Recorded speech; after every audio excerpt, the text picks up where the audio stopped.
I'm not. I'm in my mandatory 2 week off season. So I've got the new bike at home and it's sitting in the basement. And every morning I get up and just sort of stare at it and wish I could ride it. But hopefully Saturday, my coach will approve me getting back on the road. So you have this sweet Pinarello from Ineos, and have you ridden it at all? Come on, you've taken it around the block. Not once. I did a bike fit on it last week. That's it. A bike fit, and that's it. Oh, bummer.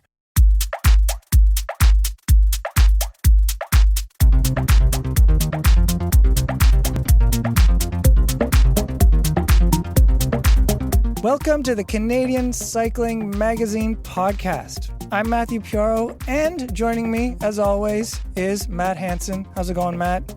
Real super. Thanks for asking. Oh, it's super. Okay, you're feeling good?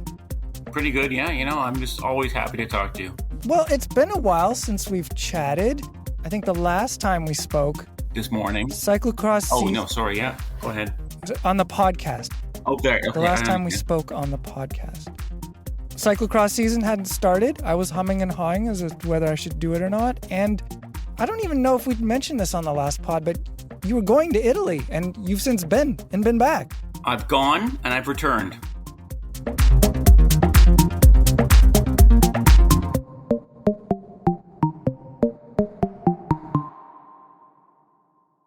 So how was your trip to Italy? You rode bikes there, yes? We rode bikes. We ate incredible food. It was awesome. It was what a trip. I got to go inside of the Campagnolo factory, it was so interesting to see how everything gets made. And most of the stuff gets made actually in the factory. It was wild. And who are you riding with? Oh, wait, what Gran Fondo did you do? And who are you riding next to? This cyclist, I guess he was pretty good at one point, Pippo Bozzato, and another guy, Fabio Cancellara. I don't know. I guess he... Fabio, eh? Fabio? But I called him Fab, Fab and me.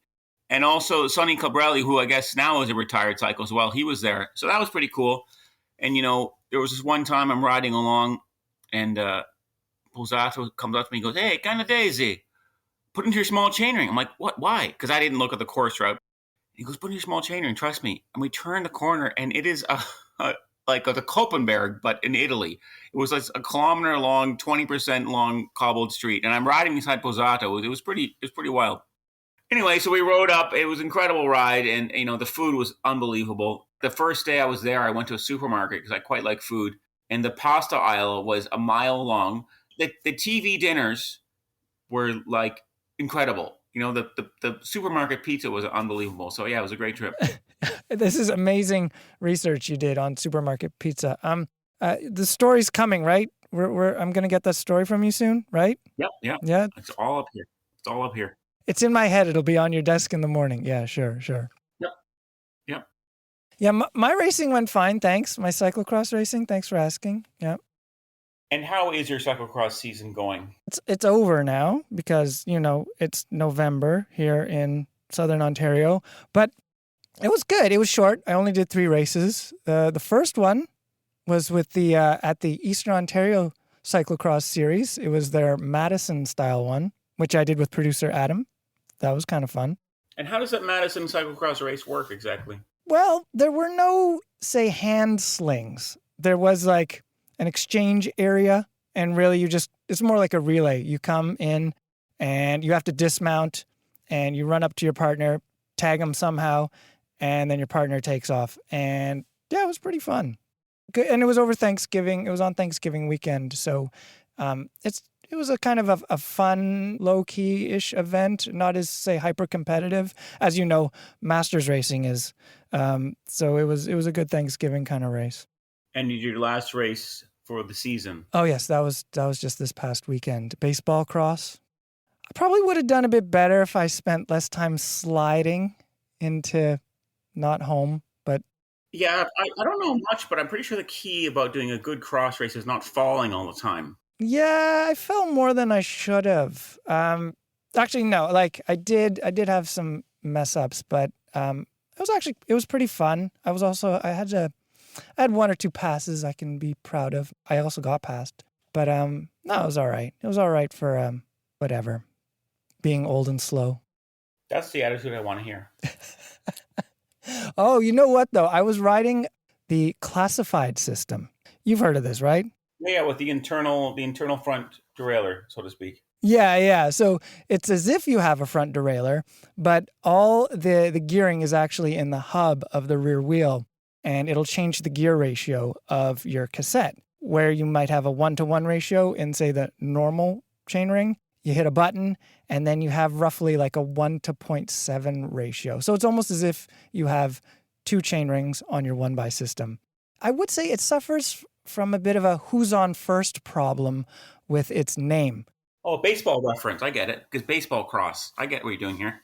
Oh, yeah. No, I didn't even think that far ahead. But no, it definitely a who's on first in the Abbott and Costello sense, because this has happened to me twice. Once with mechanic Andrew, who did most of the heavy lifting of putting it on. I helped, by the way, but he did most of the heavy lifting of putting it on my bike. And so we're texting, and I say, hey, I've got this classified system I need to put on my bike. Just, are you available to help me? He's like, yeah, sure. What is it we're putting on your bike? Because he's dealt with us so often that he knows we've signed NDAs and we've got some product that we're testing.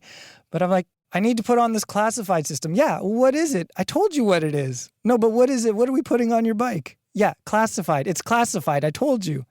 So this goes back and forth until I finally say, no, the system is called classified. It's like the old joke when you say, like, what's that show about the British doctor? What's his name? Doctor who? Doctor Who.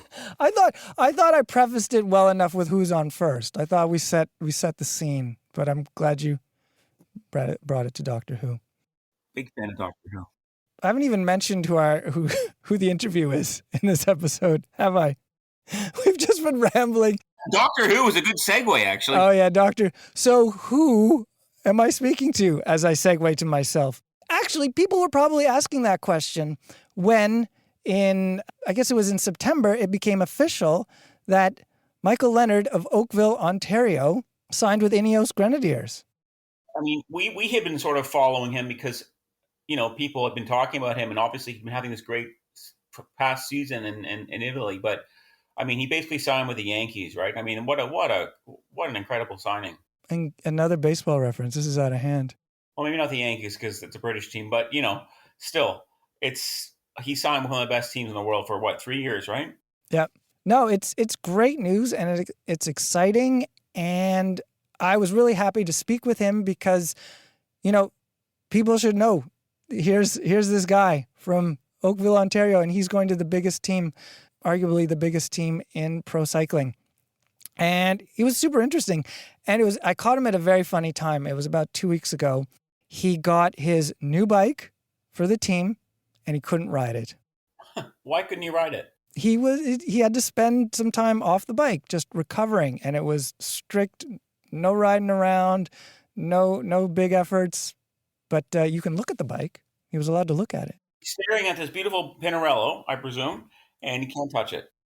What really struck me about him is his, for lack of a better word, his hustle. Like, he is an active shaper in his career, and we'll get into that. He's not just sitting around waiting for the Yankees to call, if you will. He made some very deliberate moves for his junior career, and it paid off. So it's very interesting. And do you know what age he was when he got a power meter? Don't say 15. Oh, it's younger than 15. Come on. How old? He's 14. That's wild.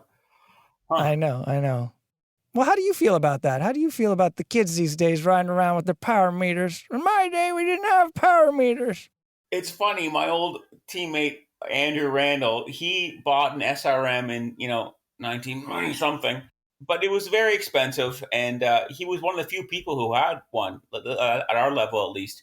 But now I think it's a mixed bag. I don't know if everyone needs a power meter, but definitely if you want to be a world tour guy when you're 15, whatever, I mean, he had a plan, right? Like, he was thinking ahead. And I think he used those numbers, right, to his advantage. So exactly. When he was talking with Ineos, his resume, in effect, it's like he had training data for at least 4 years, and there it is for his potential, and now actually his team to see. So, well, I think that's what's super interesting about that aspect is that, basically a resume is much like a first date. It's a bit of an embellishment. But if you can actually have the numbers ahead of you, in front of you, to show your team, there's no, well, if you win a race somewhere, it doesn't matter where it is.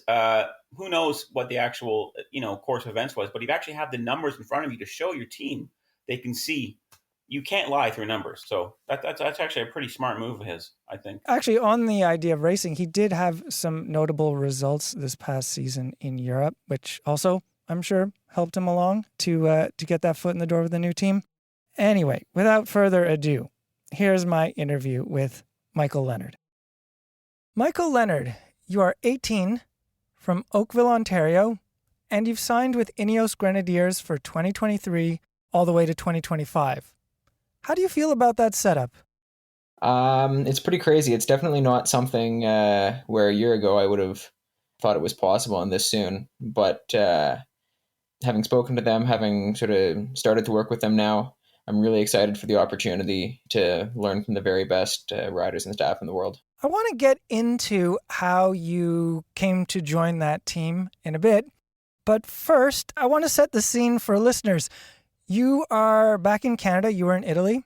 You're back in Canada. And are you riding your bike at the moment? Oh, I should say it is late October. Are you riding at all? I'm not. I'm in my mandatory 2-week off season. So I've got the new bike at home, and it's sitting in the basement. And every morning I get up and just sort of stare at it and wish I could ride it. But hopefully Saturday, my coach will approve me getting back on the road. So you have this sweet Pinarello from Ineos. And have you ridden it at all? Come on, you've taken it around the block. Not once. I did a bike fit on it last week. That's it. A bike fit and that's it. Oh, bummer. Back to Ineos for a second. It looks like you and junior time trial world champion Joshua Tarling, who is also 18, are the youngest signings by Team Ineos in its history. What do you think that says about the team, that it has both of you on 3-year contracts? So I think I've got a lot of respect for their commitment for development. I think we may be the youngest, I don't know, but Carlos Rodriguez was also signed when he was 18 a couple of years ago. Ah, yes. And so going through sort of the development of the team, they started off, 12 years ago, developing a lot of fairly young British riders. Their focus changed a little bit in the middle, but it seems that in the last few years, especially now with the new sponsorship from Ineos, they've really focused on developing young riders. And so a huge proportion of the team is still under 23. So they're focusing on building them, but they're also great riders who can get results. So hopefully they see me as fitting into that same category of riders who can start to get some results and help the team, but also that they're really committed to helping me in my development. Do you have a sense yet of what your 2023 season might look like? They're still sort of finalizing race programs to the degree that race programs are ever finalized. But the plan is essentially mainly smaller races, just to sort of look around, get an understanding of what the level is, and help the team. I mean, they're not going to throw me off the deep end. That's definitely a commitment that I had from them. So week-long stage races, try and just get a broad variety of different races to sort of learn as much as I can and gain as much experience as I can. Can you tell me how old you were when you started racing bikes? So I was 12, I think, second year under 13. So I did the whole Road Youth Cup, and then I got super lucky because I had basically been going to these races kind of as an independent. Like, I was supported by the Racer Sportif guys, but it was mainly just me. And then at one of these races, Steve Bauer's son came, so Steve was there. And he asked me to join his sort of development program at the velodrome, which they had just built. So then I started riding track, and then it sort of spiraled from there. So you are, in a way, one of the... I mean, there's a few stories like this. Because of that track built in Milton, Ontario, it has helped develop you as a rider and brought you to quite a high level. Yeah, absolutely. It's the fact that they built a velodrome half an hour from my house the year I started riding bikes is pretty crazy lucky. But I think with the velodrome, I mean, part of it is having the velodrome there to have training and racing opportunities and stuff through the winter. But I think the other big thing is having the track there has made it a bit of a center for Cycling Canada and the OCA, and has sort of incentivized them to put a lot of effort into sort of development programming for us. So yeah, with me, with Dylan, with Carson, definitely there's a new generation of people who've been riding the track for quite a while, and where those sort of development programs have really kicked in. Right. Yeah. And you mentioned, yeah, Dylan Bibick and Carson Matern. Bibick, we just saw one at the Track World Championships. And Carson has definitely a junior, I've lost track actually. He has a junior world championship win, maybe more than one. He's got 3 of them now. There you go. There you go. 3 of them. So do you think track cycling is going to continue to be in your future, or is road going to take most of the focus now? It's definitely going to be a road focus. I mean, I'm going to go to the track. I'm actually, one of my off-season tasks is regluing one of my tubulars. So I'm going to go and just sort of have fun while I'm here. But definitely, my physiology is not really designed for track. And I mean, I prefer road. And so I'd rather commit 100% to the opportunity that's really presented itself. What did you like about racing bikes as a teenager? It's a couple things. I mean, you can analyze it as much as you want. I think the important thing is that I just like it. But I like the tactics part and sort of being able to think about that. I'm a little bit obsessed with all the numbers and the power meters and things like that. And then I really love, so that's racing. And then I also just really love riding, going for long rides, going for shorter, more intense intervals. Like for me, it's just a lot of fun to be on my bike and either be training or to be going somewhere new. So yeah, just overall, I really like it. It's hard to analyze. Do you have a power meter? I do. Yep. I've had a power meter for second year under 15. I think I got a power meter for the first time. So you're 14. So yeah, I would have been 14. And so I think that's huge for development as a Canadian rider, because when you're one of the European guys and you're always going to races, and I mean, if you're a Belgian and you're an under 15 Belgian, you're turning up to races every weekend against the best under 15s in the world. Whereas realistically, that's not what's happening as a young Canadian rider. So to have a power meter, it really allows you to compare yourself to the best in the world and have that as the target of your development, rather than just, whatever position you finished at the O Cup. That's interesting, because just to paraphrase a bit what you said, you don't have the same level of racing, or maybe as many racing opportunities here in North America. So chasing those digital targets helps raise your level of racing. Is that fair? Yeah, absolutely. But then what about tactics and stuff like that?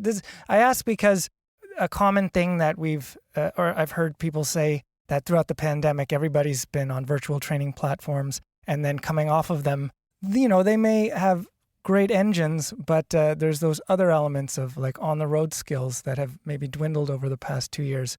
How did you balance, say, the chasing data, working on, say, power targets versus racecraft?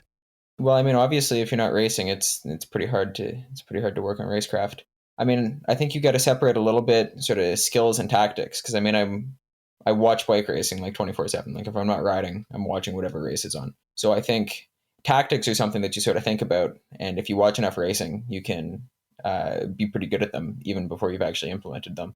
The skills, riding in the bunch, things like that, that's a different question, and that's a little bit more difficult, especially with fewer racing opportunities. I think that's one thing that the track helped me with, because every week you turn up at race night, you do 4 or 5 races. Maybe you'll do 10 races in a weekend if you have 2 days of racing. So that gives you a lot more opportunities to practice skills. And then the important thing is, when you're ready, you've got to go over to Europe and race in the bigger races with the better riders. And then you really learn. So I'm hugely thankful to Toronto Hustle and Kevin Sims, and then Cycling Canada, and then this year Team Franco Ballerini, for the opportunities to go over and learn, because you have to be in the races to learn how they work. You sort of anticipated where I was going, your switch to European racing. But before we get to Europe, what was maybe a significant result that you had in North America? I think probably in North America, I did fairly well on the track. On the road would have been, I don't know if they did it this year, but the Tour de l'Avenir Macadance, which sort of replaced Rimouski in 2019. I was the best young rider, and actually that was an awesome race. Yeah, it was a really good course. It was a fairly good field, And if you look at the podium, it was Dylan won, then Matisse, then me, then Felix in fourth. And so, you've got track world champion. You've got Matisse is racing on the continental level. Felix, I'm not sure what his plan is for next year, but he went to Worlds this year. So definitely, even at the under 17 level, it was a good enough race where the cream really rose to the top. So you mentioned your stint on Toronto Hustle. That's a team based in Toronto, and I don't know if it still has the development squad, but you're part of its development squad in 2021. How did that help you with your progression? Well, it was a fantastic opportunity. So that was one of the reasons why the Tour de l'Avenir result was important, because that's sort of where Kevin Sims first sort of saw me and got to know me. And then I didn't join his team. So I'm forever thankful that when he was planning a trip over to Europe and had an extra spot, he called me back and still asked if I wanted to come, because he knows, and I know, and most people know, that if you want to gain experience, you have to be over there doing it. And he was one of the only people who really put his hand up and said, okay, to develop the next generation of Canadian junior riders, we need to have them over and they need to get race experience. And so he put in a huge amount of time and effort to make that happen for us. So in 2021, you went over to Europe. You were second overall at the Tour de Le Mans Juniors in Switzerland, and you won the one-day Trophy Martin Wynants Juniors in Belgium. But what did racing in Europe show you? Honestly, I think the main thing it showed me was that I was at, close enough to the right level. I turned up there, and sort of the expectation that I'd gotten from everyone I'd talked to here in Canada was that basically I was turning up to get my head kicked in for a month. It was obviously harder racing than what I'd done in the past, and there were a lot of skills that I needed to work on and improve. But at the same time, right from the beginning, I was competitive in all the races I was doing. So that was really motivating to know that I was on a good level. So then 2022, you were going to come back to Europe. How did you land your spot on Team Franco Ballerini Juniors for this past season? So they had done the Tour de Le Mans, and they actually won it with Martin Sirchek, who's riding for Quickstep now. And so they'd noticed me, and I'd sort of noticed them. And so I knew that if I wanted to sort of step up my performance as a rider from where I was, I needed to be full-time in Europe, partially to have more race days, and also partially just to have the experience of being based there, so that as I, increase the level of the racing I'm doing, it's not a transition that I have to go through at that point. And so actually, as I was looking for teams, I'd reached out to some other teams, and then I DM'd the DS of Team Franco Ballerini on Instagram, and I'm like, hey, we met briefly. Do you think you've got a spot for me on the team? He's like, yeah, maybe. So we organized a call. He doesn't really speak English, so he organized a Zoom call with him and a former rider of his who's Serbian, who kind of spoke English and also kind of spoke Italian. And so we did that, and it's like, okay, I'll go to Italy next year. And that's basically how it happened. I find that wild, especially with a Serbian translator. That just adds this extra level of complexity. But I guess it worked. You felt comfortable after that meeting, packing up and going to Italy? Yeah, comfortable enough. I mean, like worst case scenario, I buy a ticket home. Yeah, I had no idea what to expect. I started learning a bit of Italian. Essentially nobody there speaks English, like in the part where I was living, which was probably a good thing because it really forced me to learn the language. But yeah, definitely it was a big transition. But honestly, again, just like the racing the year before, it was not quite as hard as I thought it would be. I think a lot of people's expectations are calibrated on the experience of Canadian riders 20 years ago, which would have been really hard without phones to translate, without as much of the ability to keep in touch, without the increased fitness that we have from, training properly with power meters and everything else. And so to come over there now, I mean, the first day I got there, I was sitting in like a cafe and they were playing English music, and it was like, okay, this is different than being at home, but at the same time, there are a lot of similarities. Where exactly in Italy were you based?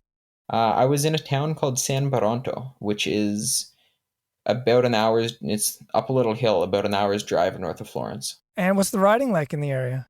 It's really, really good. There's a bit of traffic, but it's within about 20 kilometers of where I was living, there are probably more or less 10 different 40, 45-minute climbs. And then there are a bunch of flat roads, some rolling roads. Like there's pretty much every type of terrain you could dream of. So that's pretty awesome. Back in the day, actually, maybe 15 years ago, British Cycling had their academy based there. So the guys who were doing track would also come and live there for part of the year because it was great for training and racing. Did you have any misadventures as your ability to speak Italian improved? And by that, I have my own example. I was in Poland, and my confidence grew quicker than my abilities. And one time I was trying to buy butter, and I was asking for butter. But the word I was using was not butter. It was some gibberish word, I think, somewhere between butter, meat, or town. And the very patient shop lady eventually figured out what I was talking about. But I came in there swinging. It's like, no, I'm ordering whatever garbage word for butter that came out of my mouth. Did you ever try to order a town at a grocery store or anything like that? I've not done exactly that, but I speak gibberish with some frequency. I'm like, is this the word? Is that the word? I don't know. I'll just go for it. And then the other thing was when I turned up, I'm sort of somebody who likes to really think everything through, but I sort of wanted to make the most of the opportunity. So I sort of promised myself that I'd say yes to almost everything. So whenever people were asking me things and I didn't really understand, my default is like, yes. And normally if they think the answer should be no, they'll then tell me that. And then it's like, okay, you say no, fine. We'll go with that then. But normally I just say yes, and then we'll see what happens. It sounds like you met the right people if they were nice enough to say no. No, you should actually say no in this situation. Yeah, exactly. All right, let's get back to Ineos. When did that team first get in touch with you? So they were in touch with my agent for a while before they got in touch with me. I think the first time I really talked to them was I had dinner with one of their coaches towards the end of July, maybe. Then things sort of progressed from there. I won the first race of the season in Italy, so there were a lot of teams that were like, "Oh, who is this guy?" That had sort of followed me for the rest of the season, and then, I really first started talking with them in July. So was it your results at races that really is what got their attention? I got a lot of people's attention well before the season started because my team's has been fairly successful for foreign riders. So as sort of the next foreign rider on this team, everyone's like, "Oh, who is this guy?" And so, that's normally how it works. People just sort of start following you, and whether they start following you because you won a huge race or because you're just a surprising person to see in a certain spot, then you're a little bit on the radar. And then, if they like your characteristics, they look into you a little bit more. And what was the racing scene, especially for juniors, like in Italy? It's pretty awesome. Like every weekend within Italy, there are probably 4 or 5 different races. So you have a national level race, you'd have some regional races. They're struggling a little bit, just as Italian cycling in general, to find sort of a really top rider that can sort of contend in the Grand Tours. But the fields are very deep, and they also don't have field limits. So I had one race that was 220 juniors because just anyone who signs up can start. That went exactly how you picture it. Right. A bit chaotic? Yeah. That's amazing. Well, yeah, they're on the hunt for the next Nibali, I guess. He must be there somewhere, I imagine. They're talking about it all the time, but they do it's a really great environment to develop in because there are so many different races. You can race every weekend on some decent climbs. You can race every weekend in the flat. You can race somewhere in between. So there are a lot of options, lots of fairly skilled riders. So you're developing in a good place. So Ineos started showing interest in you. And then I believe there was some testing, or they wanted to see some of your numbers. Can you tell me more about that part in the story? Well, so they got my training peaks pretty right away. They didn't take me to a lab or anything, but they have. I told you I got a power meter when I was 14, so they have 5 years of all my power and heart rate data. So I think they felt that was fairly good. Interesting. So you had the resume to back it up, and the data resume, if you will. Yeah, exactly. That's seemingly more and more how teams are doing recruiting. But yeah, there's a lot of data in my Training Peaks account. Now, did they comment on it, or did they just say, "Thank you, we'll get back to you"? Or Yeah, can you tell me a bit more about how the back and forth went? Yeah, for sure. So I had dinner with one of their coaches, and he asked me some questions, and we had a bit of a chat about sort of what he thought, where he thought my training was, where he thought maybe I could go in the future, where I thought I could go in the future, and then yeah, there were some more discussions between sort of my agent and the management of the team, and then they decided to send me a contract. So that's always the outcome you're looking for. And roughly when did the contract come over to you? Well, it was before the Velo News article. Do you mean the article where they're like, there's going to be this Canadian who's going to sign? Yeah, exactly. Yeah, it was a little bit before that, That was late August, I believe. more or less, I think. So you got this contract from Ineos, which sounds like a slam dunk, but I'm wondering if there was any, say, pros or cons that you were weighing about not going to the biggest or one of the biggest world tour teams as an under 23 rider. Like, might there have been advantages to stay in the U23 ranks for a while? Are these considerations you weighed, or were you like, yep, I'm going to sign on the dotted line? I mean, for sure, there are advantages to staying in the under 23s. There are advantages to going directly to the World Tour. So you have to sort of compare them. What they've sort of assured me is that they're not going to throw me off the deep end. So whether I turn up to 2.1s and 2.pros as an under 23 or as an Ineos rider, it's not like they're going to throw me in the Tour de France, right? They've done a great job developing young riders in the last years. So hopefully they'll be able to do the same with me. And then it really comes down to sort of how hard I'm able to work and develop and learn and how fast I can do that. But young riders have been doing very well in the past through this transition. So hopefully I can do the same. Right. Like, I guess Ineos doesn't have, like, say, Jumbo Visma has a very delineated development team. So I guess things are a little more fluid at Ineos Grenadiers between developing riders and more established ones. Is that a fair characterization? Yeah, exactly. So we're all in the world team. We can all ride sort of whatever program they're looking for us to do.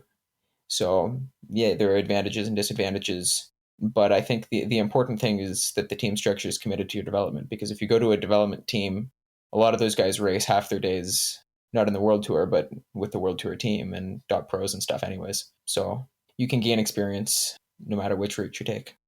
What kind of rider are you, and what kind of rider would you like to be? Primarily, I'm a climber. I can TT quite well for my size. So the dream is Grand Tours. Speaking of Grand Tours, Geraint Thomas, who's won the Tour de France, I believe, will be the oldest rider on your team next year. At 36, is he over the hill? Well, I saw him last week, and he seems just as focused and motivated as ever for next year. So we'll see. We'll see what sort of performances he can do. But definitely mentally, he's still there, and he's still ready to race the best he can. Nice. You didn't take the bait of my saucy question. But I think also the other side to that question, and you slightly alluded to this, is that it seems the pro peloton is skewing younger and younger. We have Tadej Pogacar winning the Tour at 21, Egan Bernal at 22, Jonas Vingegaard, he was 25 when he won this year, and of course Remco Evenepoel has had a bomber season at 22. What does that trend say to you, or can you make much out of it? Yeah, I think people have been becoming more professionalized in their training, even younger.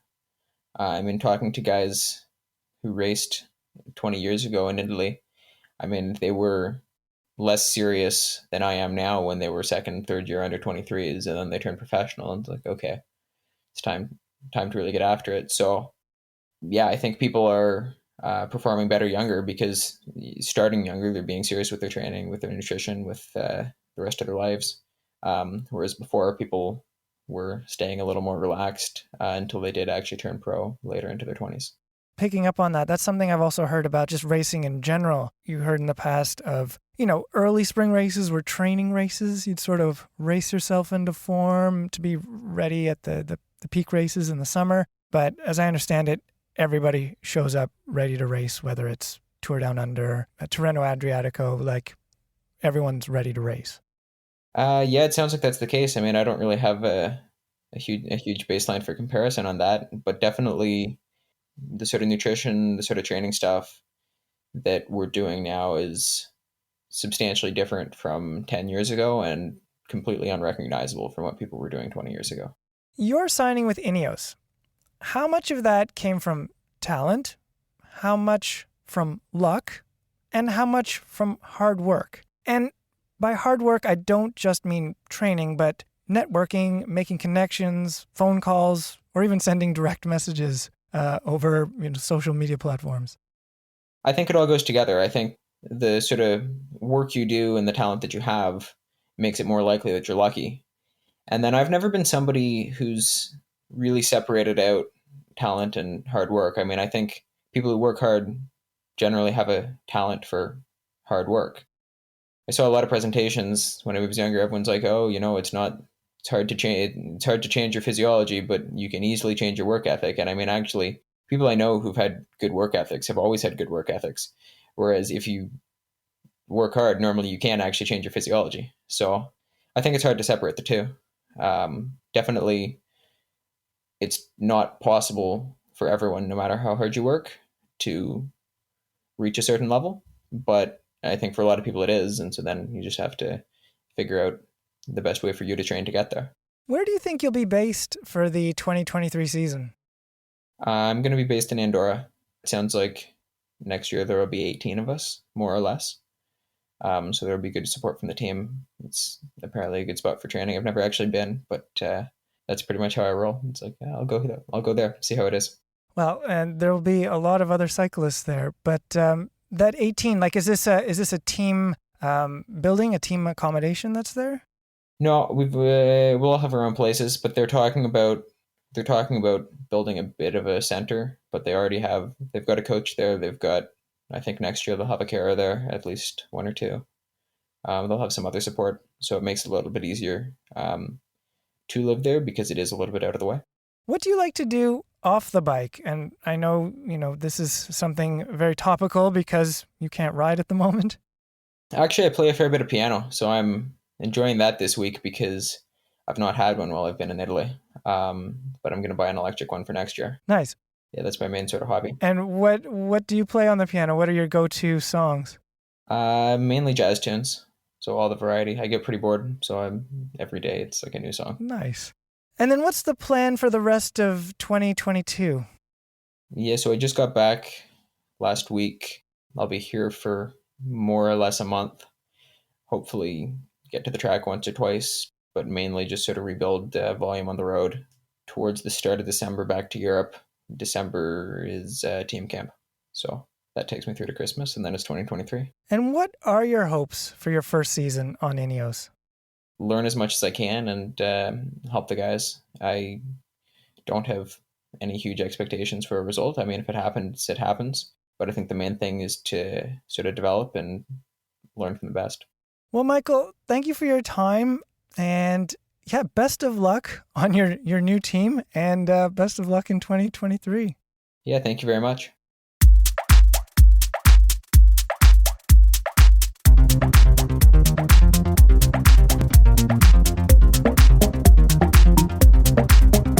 And that's the episode.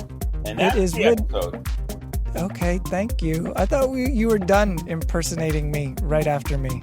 I just forget my cues sometimes. Oh, yeah. This is the first outro you've done, eh? It's not my last it could be my last rodeo. I don't know. All right. This episode was written and edited by me, Matthew Pioro, and I had help from my impersonator, Matt Hansen. Hi. That's all you got now. You said not to say too much. We also had help from Terry McCall. This episode is produced by Adam Killick. Thank you, Adam, and I'm glad you're feeling better. Also, thanks to Ontario Creates for its support. So, Matt, you going to do some Zwift racing now? Is that next up? Yeah, you want to race? I'll race you right now if you want. I don't want to race right now, but... Right now, let's go. No. But maybe I got to race my hologram. What's he called again? No, it's called Holo Replay. And how are you finding Holo Replay? I hate myself more than ever. Yeah, when I see myself show up, that little gray version of me, I cuss at myself, I yell at me. It's not a good scene. Oh, this sounds really healthy. I like it if you can see yourself and you're racing against yourself and yell at yourself. So it's great. Shadow boxing. Pretty much. Actually, that's a good way of saying it. Yeah, this is kind of like shadow boxing. All right. Well, maybe I'll see you in Watopia. Thank you, everyone, for listening. Please rate and review the show. Ride safely, and we'll talk to you later. I rate it all the time, by the way. Yeah, what ratings do you give it? Like a B. It's stars, you yum. It's not A, B, or C. I've never actually rated it. That was a lie.